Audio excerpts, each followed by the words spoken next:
Sangat perlu reformasi Polri. Nah, ini kesempatan besar bagi presiden untuk mengambil hati publik kalau dia mampu melakukan reformasi kepolisian, menaikkan gaji DPR, tunjangan DPR itu segera dihentikan dan itu langsung dieksekusi, bukan lagi mempermainkan seolah-olah ada penghentian tapi proses berjalan terus. Ini banyak bertanya untuk status nonaktif ini memang ada nggak sih Bang anggota DPR RI ini?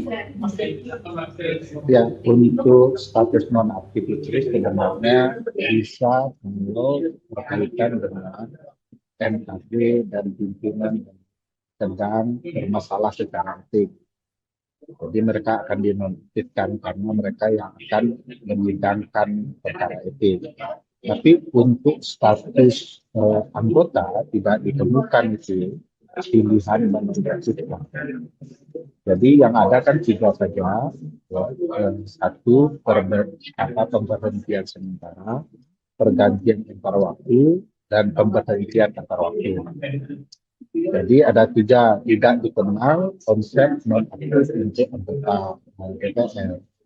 Kalau penggunaan terminologi non-aktif, yang kita pahami, sebenarnya itu lebih terminologi kepentingan politik ya, lebih politis dibandingkan terminologi hukum atau yang diatur di dalam undang-undang.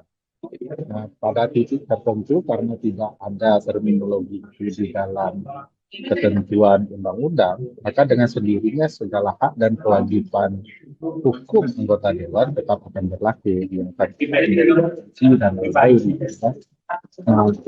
Timbul masalah kalau kemudian itu adalah langkah politik untuk meredam situasi.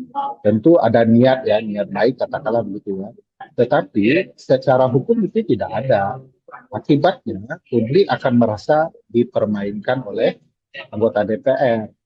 Jadi kesan itu akan jadi masalah serius bagi masyarakat karena akal-akalan terkesan dilakukan hanya untuk sekedar meredam masyarakat.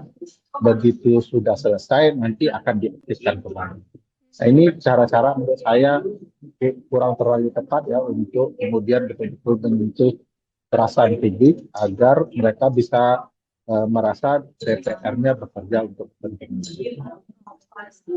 Ferry, mungkin bisa nggak kalau memang layak nggak mereka ini langsung di PLW gitu? Atau sebenarnya ada alternatif lain dalam tanda petik untuk menghukum mereka gitu, Bang Ferry? Ya, kalau kita ingin satu merespon aspirasi publik, menurut saya pilihannya memberhentikan. Kedua juga menjadi ruang yang sangat baik bagi parlemen memberikan pelajaran kepada anggota-anggotanya. Jadi DPR tidak selalu berlebihan, tidak menjaga etikanya dan segala macamnya, itu bisa dihentikan dengan pemberian sanksi yang tegas kepada anggota dewan yang bermasalah. Ya. Jadi tidak sekedar lagi kita lebih ke arah politik ini. Perlu juga ketegasan agar anggota dewan belajar, sekaligus kita bisa menjelaskan hak daulat hidup ini. Jadi ya nggak apa-apa, berhenti menurut saya. Balik ke status Bang, itu kan hak yang didapatkan juga akan berpengaruh gitu ya. Artinya kalau memang nonaktif itu sebenarnya tidak ada, gaji, tunjangan itu ya tetap ngalir ya Bang? Ya, gaji, tunjangan dan lain-lain itu mengalir, hak keuangannya. Haknya sebagai anggota DPR yang lain, misalnya rumah dan segala macam juga akan dapat ya, terutama yang 3 juta kali 26 hari itu juga akan dapat. Juga termasuk juga kewenangan-kewenangan yang mereka miliki. Mereka mesti akan punya 3 fungsi, fungsi legislasi, anggaran dan pengawasan. Oleh karena itu memang tidak ada pengaruhnya status itu bagi anggota dewan. Kita bingung loh Bang Ferry, maksudnya gini loh, ini kan nggak mungkin lah ketua parpol itu nggak tahu bahwa memang sebenarnya nggak ada non aktif begitu. Tapi kenapa berani mengambil keputusan seperti ini ya, Bang Ferry? Kalau dari kacamata Bang Ferry, meskipun tadi kalau kita bahas ya ada niatan untuk meredam begitu, tapi kan tidak ada dalam aturan soal non aktif ini. Ya, tentu perlu kita pahami psikologi politik. Orang politik pasti mencari jalan yang terbaik untuk kepentingan politik ini. Mungkin karena mereka berpikir itu mampu meredam situasi, mereka pilih sesuatu yang tidak ada di undang-undang. Tapi kan kita kembali mencoba memahami bahwa Indonesia itu kan negara hukum, bukan negara politik. Oleh karena itu segala yang ada di konstitusi dan undang-undang itulah yang harus dijalankan. Jadi tidak pakai perasaan dan perkiraan ya bahwa ini akan membahagiakan publik, tetapi pilihan yang paling tepat ya menerapkan apa yang ditentukan konstitusi dan undang-undang agar kemudian kita hukum itu tegak, bukan politik lah. Nah, artinya jika misalnya nih akan terus berlarut-larut non-aktif gitu, mungkin publik juga akan mengingat-ingat terus gitu Bang. Apakah ini akan bisa memicu kemarahan tahap 2 gitu? Publik ketika memang pada akhirnya dinonaktifkan lalu diaktifkan kembali seperti itu. Ya, kalau dilihat ya kemarin kan itu akumulasi dari berbagai sikap anggota dewan ya. Tidak sekedar menaikkan gaji, tidak sekedar ngomong menololkan warga dan lain-lain ya, tapi juga ada kejadian pembunuhan ya, terhadap warga oleh ketika publik mengkritik DPR melalui demonstrasi. Jadi itulah yang membesar. Nah, situasi saat ini menurut saya anggota dewan sedang bermain api saja. Yang kalau ternyata nanti terakumulasi dengan kejadian-kejadian ini akan membesar lagi. Jadi DPR, partai politik, pemerintah juga sebaiknya memilih sikap kebijakan yang paling tepat, membahagiakan diri, tidak membahagiakan diri mereka sendiri. Ini kan ada akumulasi baru ya, selain dari sifat DPR yang tidak ada di undang-undang, sikap presiden yang juga sangat bias ya, malah memberikan penghargaan kepada aparat dibandingkan presiden menggunakan pendekatan untuk merangkul publik secara langsung. Nah, akumulasi baru akan segera muncul yang kalau kita tidak hati-hati, bukan tidak mungkin ini akan menjadi masalah yang besar. Ferry, ini banyak yang mengatakan sebenarnya langkah yang diambil Pak Prabowo begitu ya untuk meredam ini tidak menyelesaikan masalah fundamental. Tadi Bang Ferry sudah menyinggung soal akumulasi dari kemarahan publik ya, soal ekonomi atau pertumbuhan ekonomi, lapangan kerja dan sebagainya begitu ya. Tapi ini kira-kira apa sih yang memang mesti segera harus dilakukan oleh Prabowo dan jajaran begitu untuk memang benar-benar menyelesaikan ini, bukan cuman nonaktifkan ini, nonaktifkan itu. Ini apa yang harus dilakukan, Bang? Ya, kalau kami di studi politik hukum dan hukum tata negara, sebenarnya problematika sebuah bangsa dengan sistem presidensial itu ya nama disikap presiden. Begitu juga di parlementer ya, sikapnya pasti di parlemen dengan konstitusinya. Nah, presiden menurut saya acap kali mengambil langkah-langkah yang tidak menimbulkan simpati. Misalnya kemarin bilang tidak tegas ya, memerintahkan Panglima dan Kapolri. Menurut saya itu salah betul. Kalau presiden pandai, presiden akan berkata kepada Panglima dan Kapolri untuk memerintahkan jajaran militer dan kepolisian tidak memukul warga. Itu pasti akan mendapat gaung yang luar biasa. Publik akan bersimpati kepada presiden. Hari ini juga presiden kemudian memberikan penghargaan kepada anggota aparat kepolisian. Harusnya presiden memberikan penghargaan kepada teman-teman yang sudah berjuang dan berkorban nyawa. Itu akan akan dirasakan publik bahwa presiden berupaya merangkul warga. Jadi bagi saya sebenarnya lingkaran presiden memberikan nasihat-nasihat yang malah akan menjatuhkan presiden dan tidak baik bagi pemerintahan kemudian mempertontonkan kesan dengan memberikan aparat penghargaan. Kesannya aparat silakan saja berjuang memukul warga, kami akan berikan Anda penghargaan kalau Anda terluka.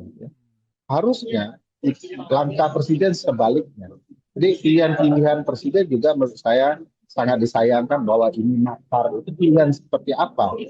Bagi saya itu bahkan terkesan presiden sedang berupaya membangun nuansa darurat yang kemudian dia bisa mengendalikan banyak hal dengan cara-cara yang menurut saya tidak demokratis. Nah, ini pilihan presiden memang sangat dipertanyakan dan bagi saya di titik tertentu memalukan. Kalau kita lihat ini juga sebenarnya dengan penonaktifkan, lalu dengan langkah-langkah yang diambil presiden tadi juga sempat disinggung bahwa ini sebenarnya bukan jangka panjang gitu untuk meredam.